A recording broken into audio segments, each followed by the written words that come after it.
Episode 124। एक औरत और दो आदमी। 50 लाख रुपए। मैं भी तुम्हें 50 लाख रुपए देने के लिए तैयार हूँ, चाची ने जल्दबाजी में कहा।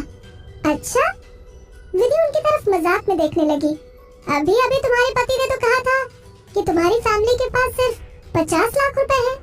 मैंने अपने फिक्स डिपॉजिट में डाल रखे हैं, चाची ने कहा। 20 लाख रुपए। विदुषी, तुम चाचा को थोड़ा और टाइम दे दो, वो मेरे लिए भी 30 लाख का अरेंजमेंट कर देंगे। मुझे यकीन है कि वो मेरे लिए कुछ ना कुछ सामान बेचकर तुम्हारे पैसे दे देंगे। क्या तुमने मुझे बिना बताए फिक्स डिपॉजिट में पैसे डाल दिए? चाचा शक भरी नजरों से चाची को घूरने लगे। चाची गलत थी, लेकिन चूंकि यहाँ पर जीने और मरने का मामला था, इसलिए वो गुस्से में जवाब देते हुए बोली, क्यों? मैं तुमसे बिना पूछे कोई काम नहीं कर सकती। एक तो जब से मैंने तुमसे शादी की है तब से मेरे बुरे दिन चल रहे हैं। शादी के बाद मेरा एक दिन भी अच्छे से नहीं गुजरा। तुम हमेशा उस बेवकूफ अनुज के साथ मिलकर कुछ न कुछ करते रहते हो। कभी बाहर जाकर विस्की पीना या फिर कभी जुआ खेलना। ऐसी कौन सी गलत चीज है जो तुमने आज तक नहीं की? अगर मैं अपने पैसे बचाकर ना रखूं तो ना जाने तुम्हारे कर्म हमें कब मरवा देंगे। तुम्हारी वजह से मेरी जिंदगी तो बर्बाद हो गई। उन दोनों को आपस में लड़ते देख विधि के मन को शांति मिल गई। अभी थोड़ी देर पहले ये दोनों मिलकर विधि की लाइफ को खराब करना चाह रहे थे, लेकिन अभी आपस में एक दूसरे को नोच के खाना चाहते थे। इसलिए विधि ने उनकी लड़ाई में आग में घी डालने का काम शुरू कर दिया। तो तुम अपने घर का सामान बेचने की सोच रही हो? उन सब चीजों में बहुत ज्यादा टाइम वेस्ट हो जाएगा। मेरे अंदर इतना पेशेंस नहीं है। मैं तुम्हें एक ऑफर देती हूँ। मैं तुम दोनों को 70 लाख रुपए में छोड़ दूंगी। हालांकि हम दोनों में से किसी एक को अपना एक हाथ गंवाना पड़ेगा। चाचा चाची दोनों पेट से सटकर खड़े हो गए। अचानक से चाचा जोर से चिल्लाए, मुझे अपना हाथ नहीं गंवाना। विदुषी, मेरी प्यारी सी बेटी, मुझे लगा था कि हम अपना एग्रीमेंट कर चुके हैं। मैं तुम्हें अपनी तरफ से 50 लाख दे दूंगा। इस औरत से मेरा कोई लेना देना नहीं है। तुम चाहो तो इस औरत के दोनों हाथ काट दो। तुम मेरे बारे में क्या कह रहे हो, बुढ़े इंसान? चाची की आंखें बड़ी हो गई और वो पागलों की तरह चिल्लाने लगी। तुमसे शादी करते वक्त मैं अंधी हो गई थी। विदुषी, तुम इस बुढ़े की बातों पर मत जाना। मैं 20 लाख के साथ अपने घर के कागज तुम्हारे नाम कर दूंगी। प्लीज मेरा हाथ मत काटना। अगर तुम्हें किसी का हाथ काटना ही है तो इस बुढ़े का काट लो। ऐसा कहा जाता है कि एक पति और पत्नी शादी करते वक्त एक दूसरे के साथ जीने मरने की कस्में खाते हैं। हालांकि इस समय चाचा और चाची एक दूसरे को मरवाने की कोशिश कर रहे थे। उन दोनों को देखकर विधि को अचानक कुछ याद आया और उसने धीरे से मिस्टर रावत को इंस्ट्रक्शन दे दी। मिस्टर रावत ने अपना सिर हिलाया और बोर्ड पर बैठकर वहां से चले गए। विधि उन दोनों की लड़ाई के बीच में बोली, अब तुम दोनों ये बताओ कि मुझे पैसे किस तरह दोगे? वो दोनों चौंक गए। चाचा को डर था कि कहीं विदुषी उनको यहाँ से जाने ना दे, इसीलिए वो चाची से बोले, मेरे बैग में बहुत सारा कैश पड़ा है। उस बैग में 10 लाख हार्ड कैश के साथ 2 सोने के बिस्किट और एक रोलेक्स घड़ी पड़ी हुई है। तुम उस बैग को दादी के गेस्ट रूम में ढूंढ सकती हो। तुम उस पूरे बैग को रख लेना और मैं बाकी बचे हुए पैसे तुम्हें बाद में दे दूंगा। चाचा अपने साथ कितने सारे पैसे अनुज को बिजनेस बढ़ाने के लिए घूस में देना चाहते थे, लेकिन उन्हें ये पता था उनके पैसे उन्हीं की जान बचाने के काम आएंगे।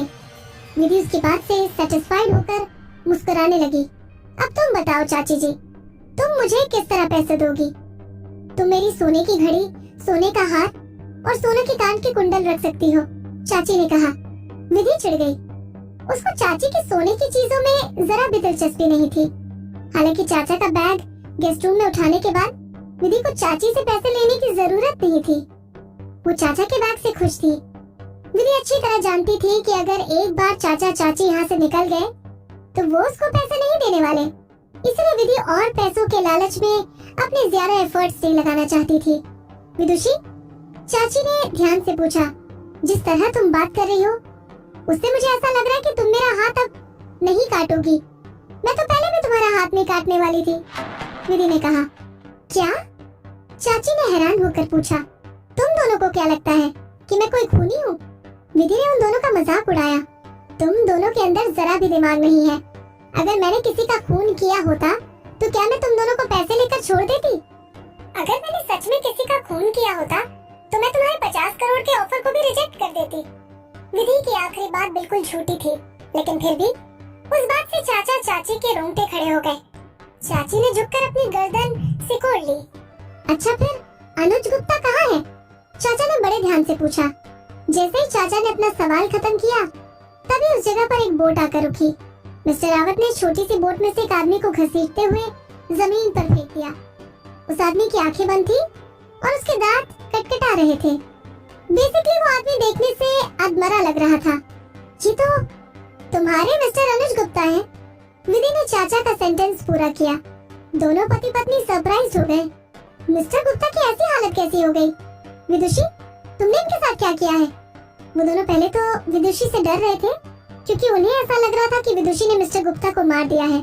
हालांकि जब मिस्टर गुप्ता उन दोनों के सामने अब अधमरी हालत में आ गए तो उन दोनों पति पत्नी को समझ आया कि विदुषी के अंदर किसी को मारने की हिम्मत नहीं है।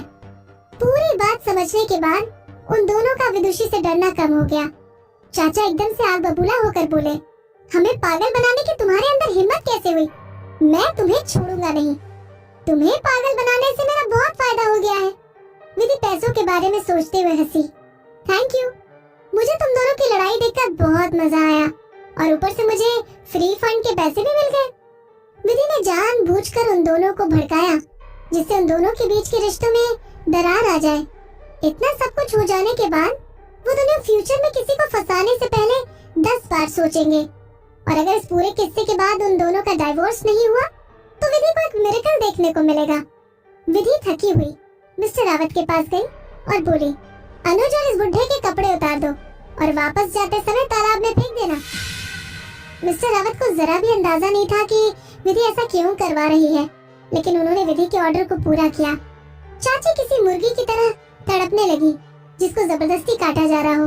विदुषी, मुझे जाने दो वरना मैं इन सब चीजों का बदला जरूर लूंगा। चाचा की बातों को इग्नोर करते हुए विधि बोट पर उनकी पीठ करके बैठ जाती है। वो वहाँ बैठकर मिस्टर रावत का इंतजार करने लगी। कुछ देर बाद मिस्टर रावत अपना काम पूरा करके पीछे से आए। मिस, मैंने उन दोनों आदमियों के कपड़े उतार दिए हैं। अगर आप कहो तो उनके अंडरवियर भी उतार दूं?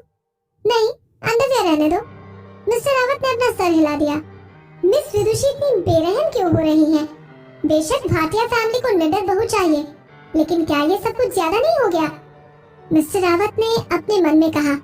विधि ने बोट में बैठे हुए अपना हाथ आगे बढ़ाया और पेड़ से लकड़ी तोड़कर मिस्टर रावत को पकड़ा दी। ये पकड़ो और बुढ़े की जांघों में खरोच मार दो। अच्छा होगा अगर उससे खून निकलने लगे तो। बाकी बचा अनुज, उसके भी हाथ पैरों पर खरोच मार देना। लोगों को पता चलना चाहिए कि दो आदमी एक औरत के साथ तालाब के किनारे क्या कर रहे थे। मिस्टर रावत ने समझने के लिए थोड़ा टाइम लगाया।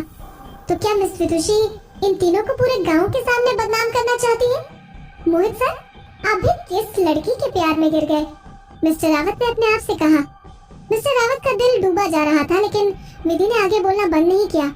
आप जल्दी काम खत्म करना, याद रखना चोट देखकर सब कुछ सच लगना चाहिए। मुझे सिखाने की जरूरत नहीं है कि आपको उन लोगों के शरीर पर कहां-कहां पर खरोच मारनी है ना? मिस्टर रावत की बोलती बंद हो गई। उन्होंने अपने दांत चबाए और विधि के ऑर्डर को पूरा करने के लिए वापस अनुज और चाचा के पास चले गए। मिस्टर रावत ने अनुज और चाचा की थाइज, चेस्ट और वेस्ट पर लकड़ी से खरोंचे मार दी। उसके बाद विधि ने मिस्टर रावत को चाची के कपड़े एक दो जगह से फाड़ने के लिए बोल दिया। कम से कम विधि ने चाची के ऊपर थोड़ा रहम दिखा दिया और उनके सारे कपड़े नहीं उतरवाए। मिस्टर रावत ने अपना सारा काम खत्म कर दिया और वो वापस विधि के साथ बोट में आकर बैठ गए। तालाब के बीच वाली जगह में दो आदमी और औरत के बीच रोमांस चल रहा था। विधि ने हल्का सा अपना सर साइड की तरफ किया।